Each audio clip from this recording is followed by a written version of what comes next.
story short, ekindeese wano leero abantu bambrandinze mbungudde ddalo sinnagwa ddalo nina emyaka 36 nze Katamba Edwin nina abaana 6 kyekira kye mwagala okumanya ati kati nze kuzamubuuza teri kintu kizibu nga kubeera n'emusinga gwamubuuza alaba ng'omulwisa no literally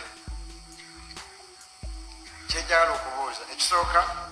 oli ku social media ekisooka ddala olina siriimu mbadde ne siriimu emyaka ndowooza 13 For 13 years, I've been HIV positive. nga muli eyo munkukutu mugeya n'omukola kino. Yes, Projan Media kwokyali eyo bibadde ebigambo bya MC Cuts nga ye kenyini yeyogererako kuba yabadde ku church ya Pastor Bugembe nga story bwe twagikuleta kawe mabego so ginoonya akawo mu video zaffe osobola okubanga ogerabirako otegere emboozi yali etya kuba emabega kawo okujjukizamu katono MC Cuts yatwalibwa butabika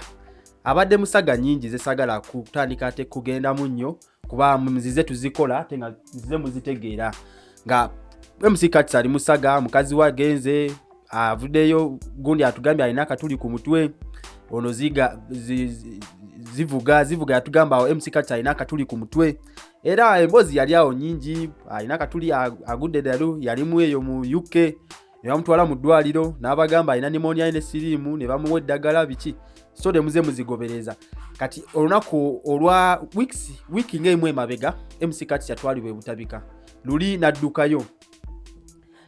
naddukayo mu ddwaliro okubanga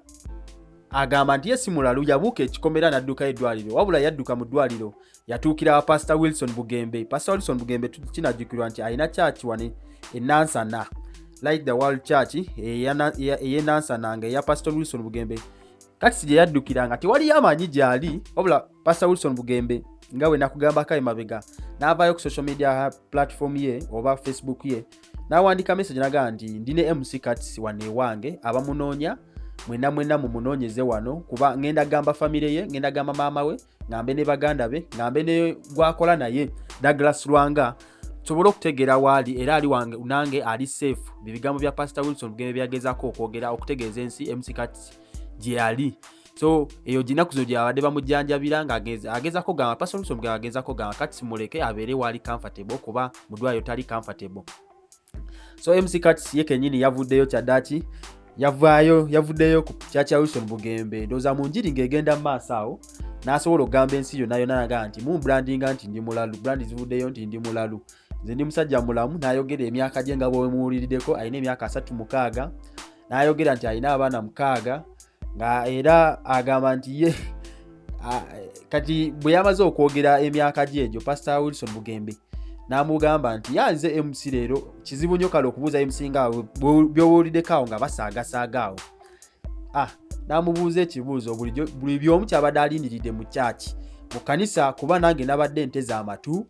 nga kyengezako okwagala kyekyo confirmation eyo kibuuzo kubanga nabadde nkisuubira bulungi nnyo nga njagala akyogere Pastor Wilson Bugembe n'amubuuza mubukakamu ennyo nga we mwewuliriddeko awo gw'ate abaddeyo nze nabaddeyo ne nkuleetera buli kimu kino eddoboozi oliwulidde n'amugamba nti kituufu oyina siriimu ebigambo bya MC Cuts byamuzeemu mu byewuliriddeko n'amugamba nina siriimu maze naye emyaka around 13 ku 14 tali shuwa bulungi wakati w'emyaka egyo naye kinajjukirwa nti mabegako eri yaliko mu kabaala akamu n'agamba abantu nti abadde ne siriimu okumala emyaka 8 so naye emyaka emituufu tagimanyi kati okusinziira ku bigambo bye emyaka emituufu tagimanyi gy'amaze ne siriimu we kuba ye yambrandinga nti siriimu wange so ye emboozi ya MC Cuts ng'era bye bigenda maaso saawa zino ku muganda waffe MC Cuts kuba naffe atuluma wano MC Cuts era n'abaana yatugambye alina 6 mabadde baga nti MC Cuts alina ekyalo kirambe eky'abaana ndoza avuddeyo n'abatangaaza ku myaka gye emituufu n'abaana be balina abaana 6 amaze ne siriimu emyaka 13 gwali eyo magezi kigoyinza okuwa MC Cuts oba ndoza nze MC Cuts okusinziira kunze yeetaaga kuyozaayoza kuba ekyo kyakoze kigenda mu relivinga kuba abadde stressed abadde takyasobola kukola mirimu gye bulungi olw'ensonga nti abantu ebigambo abantu bibadde boogera naye bw'ovaayo n'okola ekintu ng'ekyo kigenda ku relivinga ogenda kubeera relieved okubeera nga kasita nkyogedde bakimanyi osobola okuyimirira abantu mu maaso g'abantu nga not stigmatized nga tososoddwa bwa teweesosodde. So MC Cuts eryekula ssebo ly'amaanyi okubanga yalituuseeko bulungi nnyo. Oba nsobola okuddiramu wano katono eddoboozi eryo sooka oliwulire, sooka ndikuddiremu wano eddoboozi ya MC Cuts omwewulirireko ng'akiddamu emboozi nga bwe nze nagambye nja kunoonyeza amawulire buli gye gali ngenda kuba ntuuka mu nsonda nga kutuuseeko wano bulungi nnyo. Kankuddiremu wano eddoboozi ya MC Cuts ng'ali ku kya Pastor Wilson Bugembe nga ne Bugembe amubuuza ebibuuzo by'amubuuza. To cut the long story short, ekindeese wano leero abantu bambrandinze mbungudde eddalo sinnagwa ddalo nina emyaka 36 nze Katamba Edwin nina abaana 6. Ki ekirala kye mwagala okumanya? Anti kati nzamubuuza. Teri kintu kizibu nga kubeera n'emusinga gwamubuuza alaba ng'omulwisa.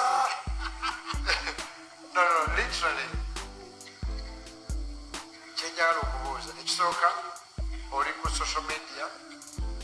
ekisooka ddala olina siriimu? Mbadde ne siriimu emyaka ndowooza 13-14. For 13 years, I've been HIV positive. Nga muli eyo mu nkukutu mungeya n'omukola ki? So ababadde bageya MC Cuts nga temuli sure nti oba alina siriimu oba talina, muzeemu ne mumwewulirirako. Akantu kanyumidde ate kansanyusiza mu mutima nti MC Cuts ekyo kiri living stress, gwabadde stressed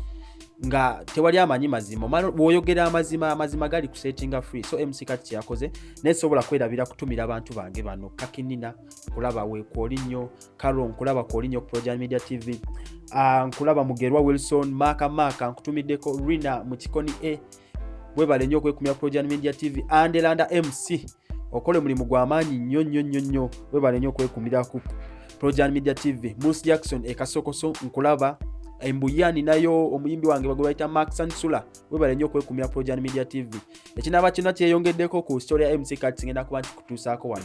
Nze nakkiriza nawanise nagambye nti nja kubanoonyeza, ngenda banoonyeza buli kasonda ngenda kuba ntuukawo kubeere nga nkuleetera story kuba nze nagamba nti sikola lugambo, nze nkubulya kyennyini ekituufu kuba mbeera n'obujulizi era mbeerayo mu nfa ezo zonna. Mwebale nnyo okwekumira Project Media TV, mukola omulimu gw'amaanyi. Kwata na subscribinga ohitinga notification bell, commentinga mu live chat yafaawo tubulire MC Cuts ndowoozayo tuyozayoze MC Cuts kyenjagala kyokka tuyozayoze MC Cuts ku kyeyatuuseeko ekyo kintu ky'amaanyi nnyo tagenda kuddamu